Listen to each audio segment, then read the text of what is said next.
4 عصر کی کیا ہیں، 3 مغرب کی کیا ہے، کیا ہے، یہ ان کی تاریخ اسلام کے حوالے سے شروع کی ہے میں نے، جن کی نسبت کی یہ سنت ہم ادا کرتے ہیں، جس کو آپ کہتے ہیں قربانی۔ اب یہ پہاڑ، یہ زمزم، یہ کعبہ، ان 7 چکروں پر آنے سے پہلے میں ذرا کعبے کی تعمیر بھی حضرت ابراہیم علیہ السلام نے فرمائی تھی۔ 2 4 5 10 میل کی بات نہیں، کئی 100 میل ارد گرد تک نہ کوئی درخت، نہ کوئی بندہ، نہ کوئی بندے کی ذات، نہ کوئی پانی، نہ کوئی زندگی کے آثار، جہاں آج مکہ شہر آباد ہے۔ اس سینکڑوں سال پہلے آئے، اپنی بیگم کو سواری سے اتارا، بچے کو سواری سے اتارا اور سواری لے کر چل دی۔ مختصراً ان کی بیگم نے پوچھا میں کس لیے چھوڑ کے جا رہے ہیں، کس کے آسرے پر چھوڑ کے جا رہے ہیں، کیوں چھوڑ کے جا رہے ہیں؟ خاموشی۔ ہمیں تو 4 دن بخار آ جائے تو اللہ پر پتہ نہیں کیا کیا باتیں کستے ہیں، کوئی تھوڑی سی ازمائش آ جائے تو پتہ نہیں کیڑا گناہ گوایا کھڑا نہیں۔ ابراہیم کا کیڑا گناہ ہے؟ تو اللہ کا نبی، اللہ کا خلیل، اللہ کا رسول، تمام نبیوں کا باپ دادا، جس کی نسل پاک سے 1 نہیں، 2 نہیں، 4 نہیں، ہزاروں نبی آئے۔ آزمائش، کوئی مقام ملتا آزمائش کے بغیر نہیں۔ اللہ رب العزت خود قرآن میں فرماتا ہے کہ تم سمجھتے ہو کہ بس جی میں 2 نیکیاں کر لیں گے تو کلمہ پڑھ لیا تو بس جی میں سب کچھ پا لیا۔ اللہ فرماتا ہے نہیں، میں آزماؤں گا اور دیکھوں گا کتنے پانی نیچیں، کسی نہ کسی طریقے سے آزماؤں گا، کبھی نہ کبھی آزماؤں گا اور دیکھوں گا اب کدھر صبر اور توکل تیرا۔ چھوڑ کے چلے نکلے۔ آپ کی بیگم صاحبہ نے فرمایا آخری بات کہ جاتے جاتے یہ بتائیے کیا یہ اللہ کا حکم ہے؟ آپ نے فرمایا ہاں اللہ کا حکم۔ انہوں نے فرمایا پھر جائیے تشریف لے جائیے، جس کا حکم ہے وہی کافی ہے ہمارے۔ ولیہ کی بات سنیے، ولیہ عورت نبی تو نہیں ہو سکتی، ولیہ۔ وہ اپنے بچے کو لے کے وہاں بیٹھ گئی۔ بڑا بندہ تو پھر بھی پانی اور بھوک پیاس کچھ برداشت کر لے، معصوم بچے نے کتنی دیر پانی کے بغیر زندہ رہنا تھا؟ درخت ہی کوئی نہیں جس کی چھاؤں کے نیچے بچے کو بٹھا دیا جائے۔ اور یہ جو آپ کی گرمی ہے یہ تو کوئی گرمی بھی نہیں ہے عرب کی گرمی کے آگے۔ عرب کی گرمی کیا ہوتی ہے مجھے چند سال پہلے اس وقت اندازہ ہوا جب اللہ رب العزت نے مجھے حج کی توفیق عطا فرمائی۔ بندہ عمروں پہ تو جاتا ہے نا، مسجد ایئر کنڈیشن، کمرہ ایئر کنڈیشن، گاڑی ایئر کنڈیشن۔ مجھے پتا چلا تھا کہ گرمی عرب کی کیسی ہوتی ہے جب مینا میں میں نے 1 رات اور 1 دن گزارا۔ تہجد کے ٹائم ایسے گرم لو کے تھپیڑے پڑتے تھے جیسے ہمارے تو دوپہر کو نہیں پڑتے۔ اس گرمی کی میں بات کروں جہاں 50 ڈگری سینٹی گریڈ سے نیچے ٹیمپریچر آتا ہی نہیں، بارش بھی ہو جائے تو پھر بھی نہیں آتا۔ اور آپ کے اس علاقے میں جہاں بیٹھے ہو یہاں 50 سینٹی گریڈ کبھی ہوتا ہی نہیں۔ اخیر 47 48 پر بھی پہنچ جائے تو ہوئے ریکارڈ ٹوٹ گئے گرمی۔ چھوڑ کر چلے گا کہ کافی ہے، بچہ معصوم، ماں کی تڑپ آپ کو پتا ہے کیا ہوتی ہے؟ بچے کی پیاس دیکھ کر کہ موت سامنے ہے، بچے کی دیکھ کر ماں کا تڑپنا فطرتی عمل تھا، چاہے اللہ کا حکم تھا، صابر تھی، لیکن انسان ہوتا ہے، جب اس پر دکھ اور مصیبت پڑتی ہے تو وہ تڑپتا ہے، ہاتھ پاؤں مارتا ہے، چاہے جو بھی مقام ہو۔ یہ الگ بات ہے کہ وہ اس کا سنائی ہے میں نے یہ بات کہ خطبہ جب کوئی اللہ دے رہا ہو بندہ تو اس کو کس توجہ سے سننا چاہیے۔ اگر کوئی نہیں سن سکتا تو باقوں کی باقی بھی توجہ خراب نہ کرے گا۔ ایک طریقے آپ کی رہنمائی کے لیے میں نے عرض کر دی، امید ہے محسوس نہیں کیا ہوگا۔ تو وہ عورت عظیم المرتبت شخصیت والی عورت ولیہ، بس چند منٹ میں ختم کر رہا ہوں اپنی بات، اور 5 7 8 منٹ میں زیادہ سے زیادہ، اور بچے کو تڑپتا دیکھ کر پانی کی تڑپ میں اٹھیں، اپنے سامنے 2 چوٹیاں دیکھیں ٹیلوں کی، ایک کا نام صفا تھا ایک کا نام مروہ تھا۔ سوچا کہ پہلو صفا پہ پہنچوں، اوپر سے دیکھوں شاید دور کوئی درخت کے سار، کوئی آبادی کے سار، کوئی پانی کے سار، کوئی بندہ، کوئی بندے کی ذات۔ ایک چوٹی پر پہنچی، کچھ نظر نہیں آیا، سامنے دوسری چوٹی نظر آئی مروہ کی پہاڑ کی، اس سے اتری اور اس چوٹی پر چڑھ گئی، ادھر سے بھی کچھ نظر نہیں آیا، ماں کو کیا سکون آنا ہے، ادھر سے دوڑی پھر واپس صفا پر، اور پھر واپس مروہ پر، پھر صفا پر اور پھر مروہ پر، پھر صفا پر اور پھر مروہ پر، 7 چکر لگا دیے اس بی بی نے، صفا کی چوٹی پر مروہ کی چوٹی پر، صفا کی چوٹی پر مروہ کی چوٹی پر، اور آج ہر حاجی دوڑا پھر رہا ہے صفا پر اور مروہ، صفا پر اور مروہ۔ اور ایک جگہ ایسی ہے ماں کہ وہاں آ کر حکم ہے کہ یہاں تھوڑا سا تیز دوڑو اور کعبے کی طرف دیکھ کر دوڑو۔ اب وہ کیا حکم ہے، وہ کیا ادا ہے جو حاجی کرتا ہے، ہر عمرہ کرنے والا کرتا ہے، کہ اس جگہ تھوڑا سا تیز دوڑنا ہے اور دیکھنا بھی کعبہ کی طرف ہے۔ وہ ہے اس ولیہ کی سنت کہ جب وہ اس جگہ پر آتی تھی تو مزید تیز دوڑتی تھی اور اسماعیل کی طرف دیکھتی تھی زندہ بھی ہے کہ کوئی نہیں، جو وہاں موجود تھے جہاں آج کعبہ ہے۔ اب جو حاجی جائے گا وہاں دوڑے گا، تیز دوڑے گا اور دیکھے گا کعبے کی طرف، جدھر اس ولیہ کی سنت میں انہوں نے دیکھا تھا اسماعیل کی طرف ہے زندہ کہ کوئی نہیں۔ جی صفا اور مروہ، صفا اور مروہ، اور واپس آئے، اور جناب والا جب مایوس ہو کر جب بچے کے پاس آئیں تو کیا دیکھتے ہیں کہ بچے کے قدموں میں تو پانی نکل رہا ہے، جہاں بچہ اپنے پاؤں مار رہا ہے وہاں ایڑیوں کے صدقے سے پانی نکل آیا ہے، اور آپ نے پانی کو دیکھ کر کہا زم زم۔ زم زم پتہ کیا مطلب، جیسے رکی رک جا رک جا،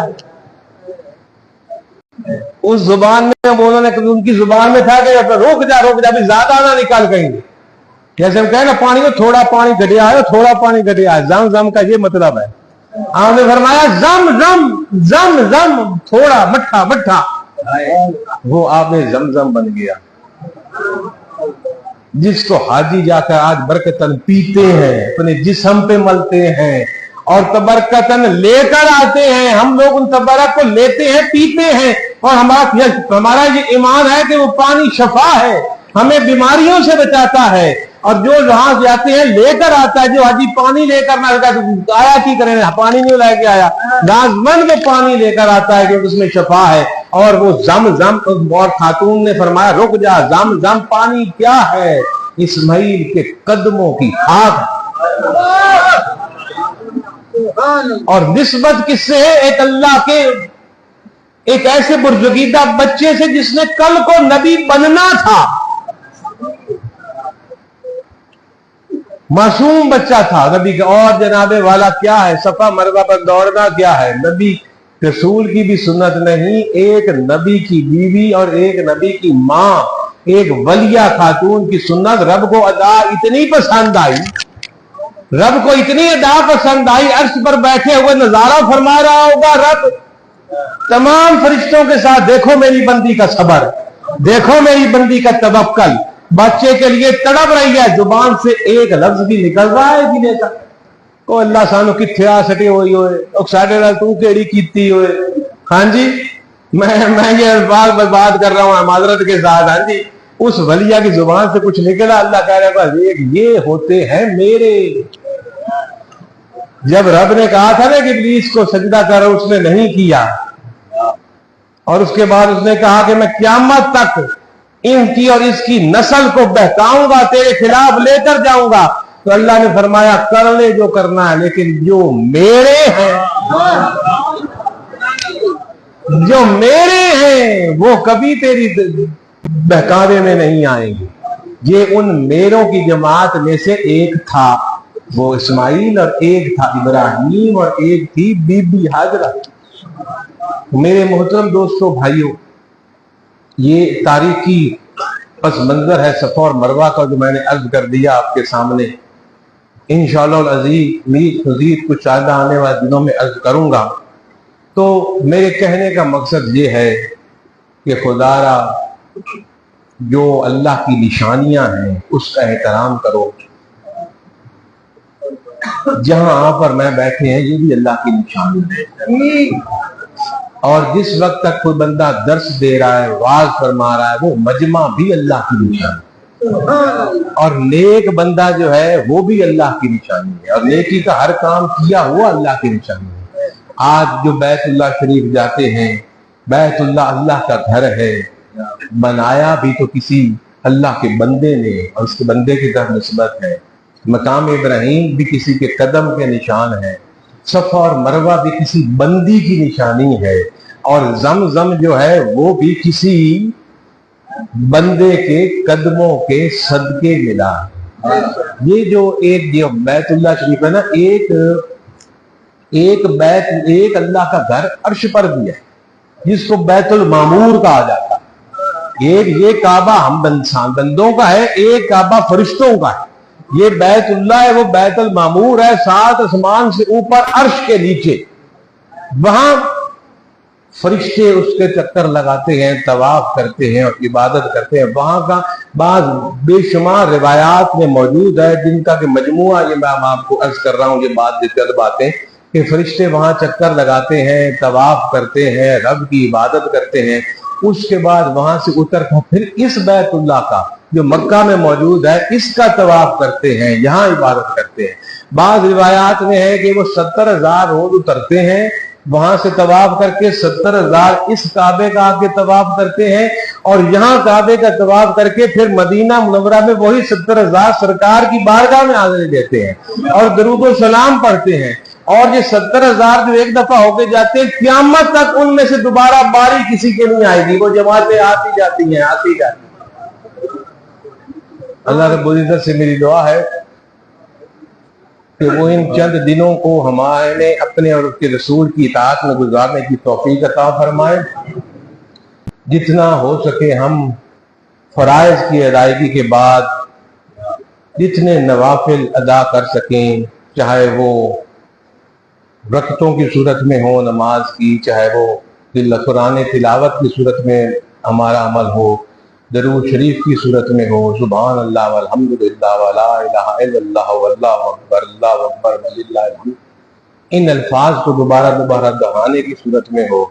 اور اللہ ہمیں ان دنوں میں دکھی انسانیت کے ساتھ ہمدردی کرنے کی بھی توفیق عطا فرمائے، جو کہ بڑی عظیم و شان نیکی ہے۔ اور جن لوگوں کو اللہ توفیق عطا فرمائے ان کو جانور رب کی راہ میں قربان کرنے کی بھی توفیق عطا فرمائے۔ مانا کہ جانور بہت مہنگے ہیں، مہنگائی ہے، لوگوں کی کمر ٹوٹی ہوئی ہے، حالات خراب ہیں، لیکن اس کے باوجود بھی اگر ایمان کا جذبہ موجود ہو تو بندہ اپنے ارد گرد کی غیر ضروری چیزوں کو چھوڑ کر قربانی کے لیے لازماً پیسے بچا سکتا ہے اگر نیت اور ارادہ ہو تو۔ اور علیحدہ سے جانور لینا مشکل ہے تو بندہ حصہ ڈال سکتا ہے، 2 مہینے کے لیے، 1 مہینے کے لیے اپنا 50,000 کا موبائل بیچ کر 20,000 کا لے کر اس کی قربانی کر سکتا ہے۔